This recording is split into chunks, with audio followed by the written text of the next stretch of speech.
Welcome top news today. Bessma Momani is professor at the Balsillie School of International Affairs and Jillian Stirk was Canada's ambassador to Norway from 20,050,2009. They are authors of the Pierre Elliott Trudeau Foundation and Centre for International Governance and Innovation's Diversity Dividend Report. Norwegians are not necessarily known for the humor, but they laughed at U.S. President Donald Trump's suggestion that there should be more of them immigrating to the United States. When we asked Norwegian business leaders about Mr. Trump's comments, they said, Norwegians may have immigrated to the United States 100 years ago, but today, there are more Americans coming to Norway than the other way around. It is not hard to see why. As we sat on the rapid train from Oslo International Airport to the center of the city, it was clear we were in a country that makes the serious investment in its public infrastructure. Norway's transportation system is a far cry from the notoriously unreliable Amtrak line or constant breakdowns of the Washington metro system. Story continues below advertisement. It is not just transportation but all the other first-rate public services that makes Norway stand apart. Norway offers publicly funded universal health care, daycare and university education.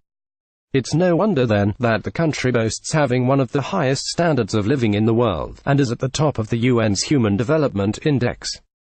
Norway has a relatively small population of just more than 5 million people, but it is also becoming increasingly diverse. Today, 14.4% of Norway's residents are born outside the country. Norway is a net recipient of immigrants and has admitted refugees over the years, but rarely do they become citizens. While the country is progressive in many ways, it is struggling with its new demographic reality. Norway continues to grapple with its approach to diversity and inclusion in what has traditionally been a homogeneous society. Make no mistake, part of the story is that Norwegians are protective of who should enjoy the benefits of its generous state policies. The country faces these challenges despite espousing progressive social policies such as gender equity. Too often, immigrants are portrayed either as victims of global crises, or as opportunists seeking to benefit from a generous system of social security. Neither depiction is helpful or accurate. In Norway this week, we came to discuss the benefits of diversity and the role that immigration can play in driving economic prosperity, especially in countries with aging populations. Both Canada and Norway face similar demographic challenges as we seek to maintain our strong social services in the face of static, if not declining, natural population growth. With a median age of 40 and a birth rate of 1.7, Norway's government officials recognize that they will need to increase immigration to grow their economy and to broaden the tax base that pays to support the aging population. Policymakers and businesses are encouraging the government to welcome more immigrants into their country, but public opinion remains skeptical. Even though the revenue from the much-vaunted sovereign wealth fund is often seen as a panacea, it is not enough.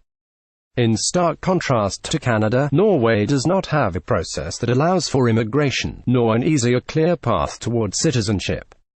Many of the refugees and asylum seekers have been granted residency, but their chances of obtaining citizenship for themselves or the children who may have been born here remain fraught. Living here for decades does not necessarily lead to citizenship nor acquiring political rights. This can stymie immigrants' incentives to integrate. Story continues below advertisement. When immigrants are given the opportunity to contribute and are included in schools, workplaces and political life, they have a greater stake in the future of their new country, and everyone benefits. Creating an immigration process that is fair, clear and offers a path to citizenship gives newcomers ownership and pride in the new country.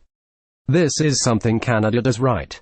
Canada still faces many of its own challenges, including continuing workplace discrimination and the continued need for reconciliation with Indigenous peoples, but Norwegians were nevertheless keen to learn about Canadian experiences. After all, the concept of multiculturalism attracts people from around the world to want to call Canada their home.